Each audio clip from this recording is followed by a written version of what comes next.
What is your name and what was your age when you participated in the civil rights movement? Okay, my age was 13 through probably 18 at the time. And my name is Shirley Ann Smith Case Miller. I'm Linda Vanderbilt.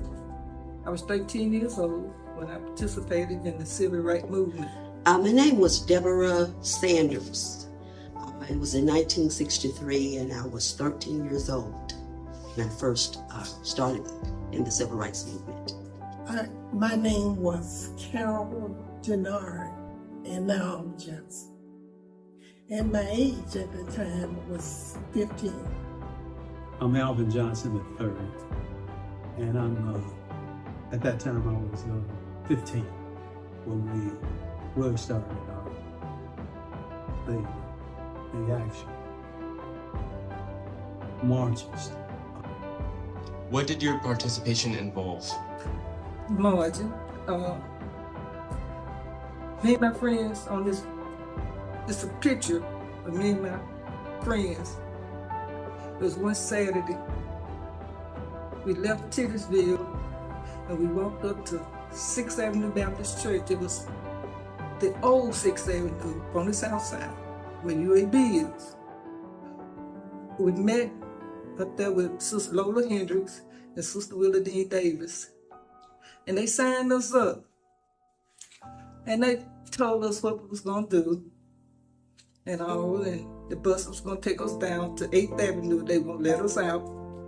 And we was gonna march down to the City Hall. And when we get to the City Hall, the police gonna meet us. And it's gonna take out signs. But they told us, make sure you drop those signs or they're gonna snatch them out your hands. They did just that. Then they marched us under the City Hall and loaded us up in the paddy wagon. Well, I did a lot of things. Started off here at New Pilgrim, where Dr. King did a lot of speeches here. He was here for Men's Day, a lot of other different programs that we had. And it was one particular Sunday, I remember him being here, and he talked about organizing to get African Americans together to start demonstrating and protesting against the way we were being treated and how we were denied opportunities. So my mother and my 3 sisters and I became very, very interested because of his speech that he made. And Dr. Smith, who was the minister here at that time, encouraged all of us, especially the youth, to get involved. So that's how I got involved. My participation involves just getting with the civil rights movement. They decided that children would be most valuable than the parents because they would take the jobs from the adults. And my parents also, they pushed me on in their place to do that. Our church was having meetings, and Dr. King and so many others were coming. Dr. Porter, John Porter, pastor of 6th Avenue Baptist Church. He was a good friend of Reverend Smith. And my participation involved in the mass meetings, marches, children's march, and a little bit later in 65, enrolling in the all-white West End High School. It was only 3 in the whole school. One was in the 9th grade, the other one was in the 11th grade like me, and we graduated. 2 of us graduated in 1967. It's about out of about 300 kids, I think. What is your most vivid memory of your involvement? I think my most vivid memory is the day I was arrested. My sisters and I were demonstrating downtown Birmingham in front of J.J. Newberry's department store where we were protesting against segregation, and we wanted the opportunity to go to better schools. And at that time, being 12, 13 years old, I knew what I was being denied of. So we started marching in front of J.J. Newberry's, and within 15 minutes, we were arrested. And when we were arrested, they hauled us into the paddy wagon, and there were 2 or 3 big German Shepherd dogs in the paddy wagon. And we just were very afraid, but we were still determined to continue our demonstration. The most vivid memory is number 1 is the bombing. Attorney Shores, which lived in Smithfield, it used to put bombs there at night. And you know, my window in my bedroom is right toward that way, and I could just see the lightning, you know, the lights from the bomb, and it was very frightening. Another one would be just being able to help. I wanted to help because I knew one day some of the kids would be taking the place where I was, and that they needed someone to really show them. We had another man, a member of our church, Charles A. Billups. He had been caught by himself and beaten by the Ku Klux Klan. And they beat him to the degree that it left marks embedded in his body from the chain. They beat him with chains. And he was in the hospital. Reverend Smith had told us about that. And later on, Reverend Smith told me years later that he saw a miracle. He went back to the hospital, and all of those marks from the chains on Charles A. Billups were gone. And that was really unbelievable.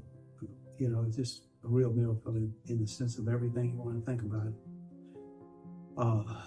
The day that the 16th Street Baptist Church was bombed, it was a Sunday, and my mother said she was going to keep her kids with her. We were not going to church. And we were on 16th Street in about 10th or 11th Avenue when the bomb went off. So we actually saw the entire thing. It went up like a mushroom, and it was quite large. And when it got up in the sky, very high, then it rolled out and mushroomed out. So it came up like a stovepipe, full of soot and everything, and then it rolled out. My brother and I, we ran to the church. We could look at the church as we ran toward it. And my brother Charles. And on the way there, we ran into a schoolmate. He's a member of our church now. And Sylvester Shields. We met Sylvester was coming down 8th Alley, and a white tank from the city was in the alley coming behind Sylvester, the police tank that they bring to different things. So it was evidently stationed somewhere near the church. So when it went off, they all looked like they all knew. So when we got there, all the windows in the cars and houses were all blown out. And people were just coming out of the building, and they were trying to help each other. The people at the church wouldn't let us go in. But later on, I found out from one of our neighbors, her and her mother and one of the parents of the children went in, and the children's bodies were blown apart. No arms and legs were connected to the body. Their heads and all were dismembered. They were totally dismembered. And at the funeral, we couldn't get in the building at 6th Avenue Baptist Church. And I was across the street from the church. and a cameraman from Australia was there, and he was quizzing. He had come all the way from Australia, and he would set his camera up looking at the face of the church, and they brought the children's Bibles there in pink Cadillacs, and they had 4 of them. And 6th Avenue was just filled with people. You couldn't move around. It was so many people there to funeral, but I'd say it was no way the church could ever hold the people that were outside. It was well over 10, 15,000 would be underestimated. But at that point, we just were stunned. It wasn't frightening anymore. They had taken the fright out of us. We were just stunned. They had been bombing houses, and they had tried to kill so many of our leaders, and they just wasn't able to.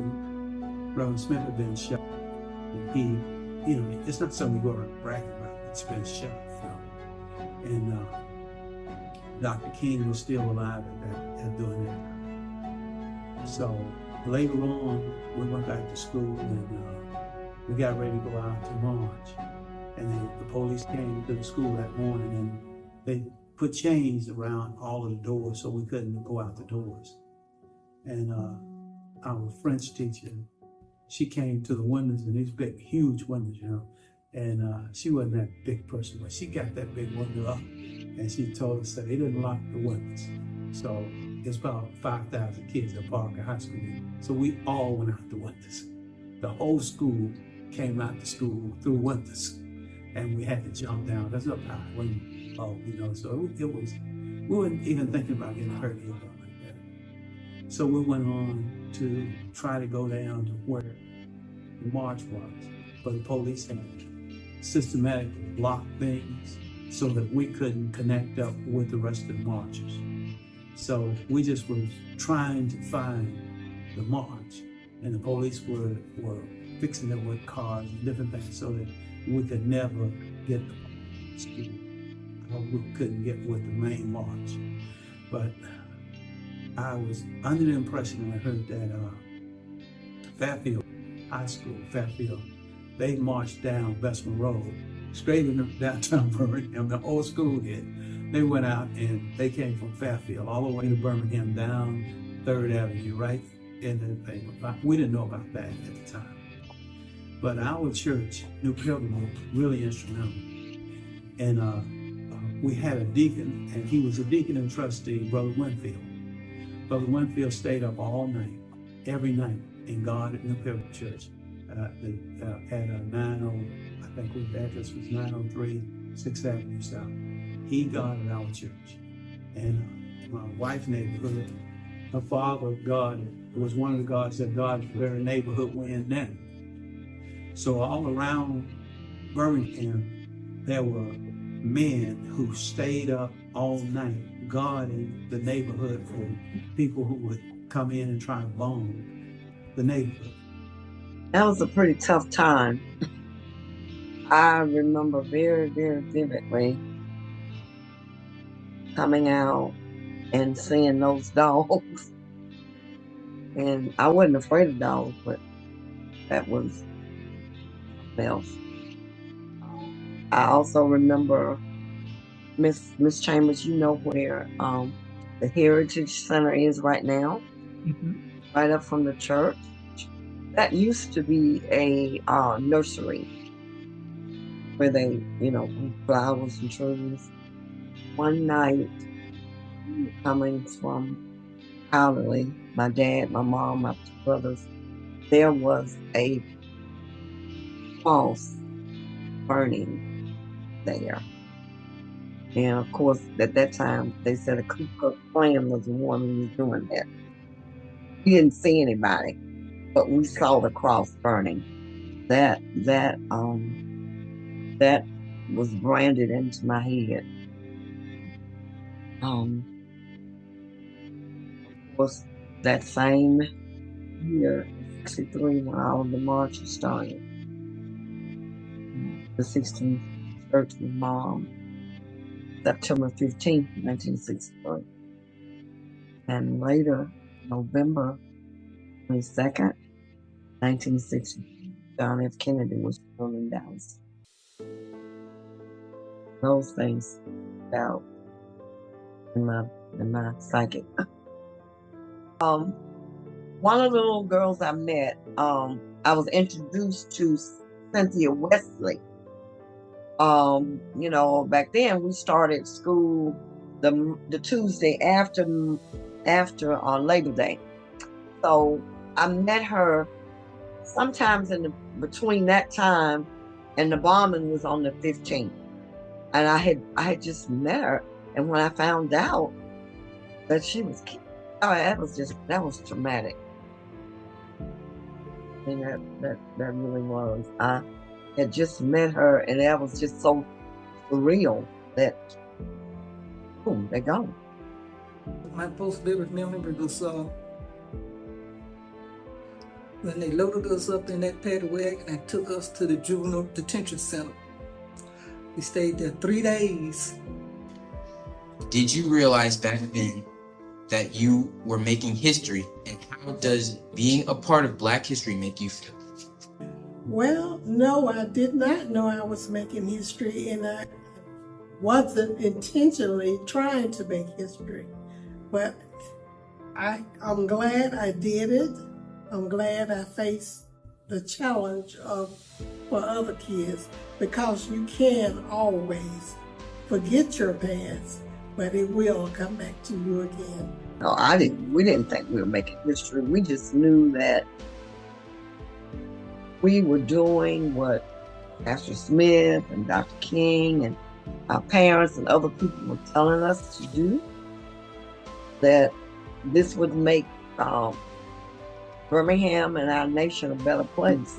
I was glad that I was born during that time, because I got a chance to see just how in Birmingham in that time and before was two separate. It was a Black city and it was a white. I got a chance to see what it was like with segregation, and I got a chance to participate with the Civil Rights Movement. We just called it mass meetings at the time. And at the same time, I was able to go into West End High School and be a graduate, hopefully open up doors for somebody else. So, you know, I just feel, and I still feel I'm a part of the ongoing history. Because to me, the struggle is not over. You know, we still trying to, we've done a lot, but there's still a lot that needs to be done. Where I see things going now, people died. The water holes, dogs, bit people. And the way we are acting now seems as lost. My people are lost, especially my young generation is lost. All this violence going on. It seems like it's a waste of time. We're going to look like our kids. We started going forward with this view. We're going backwards. With all this killing and all. Back then, no, I didn't know I was being made, a part of making history. Only thing I was concerned back then was to get my freedom.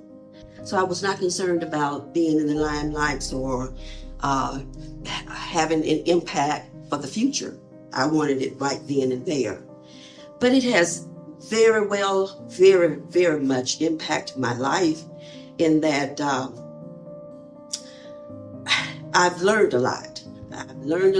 I've done a lot to help in our struggle for civil rights. And I do realize right now that we did have a great impact. The youth then, I think we didn't know what we were doing. We didn't know that we were going to have an impact on what's going on in America today. But now I do realize it. I realize that the things that we did things that we saw, the things that we learned impact how children are being looked at today, how they are not taking into their own minds the things that they didn't know about, don't know about, and don't care to know about. That bothers me. I think that we need to teach our children today about our past, about where we came from, so that we know where we're going. So I just want to add something else to this. Within the past year, but actually 2 years, I've learned about my past more than just being here in Birmingham and more than just being denied opportunities back in the 60s. I've learned that my great-grandmother was the last living survivor of the Clotilda slave ship, who was brought over here at 2 years old. And she struggled and she fought for her freedom as a 2-year-old slave that I didn't know about until a year ago. And I look back at that and I see how what she did has impacted what I've done and what my sisters did. We didn't know that she was a civil rights activist. We didn't know that she was a freedom fighter. We didn't know, well, we did know she was a slave, but we didn't know what she endured at a 2-year-old that was brought over here from Africa. So we look at that and we see how we are riding on her shoulders, basically. You know, we are doing, or we did the same thing that she did, was to fight for freedom. To our adults, each one, teach one. Our young people, embrace your history. Black history is American history. Can't separate the two. And the struggle is ongoing.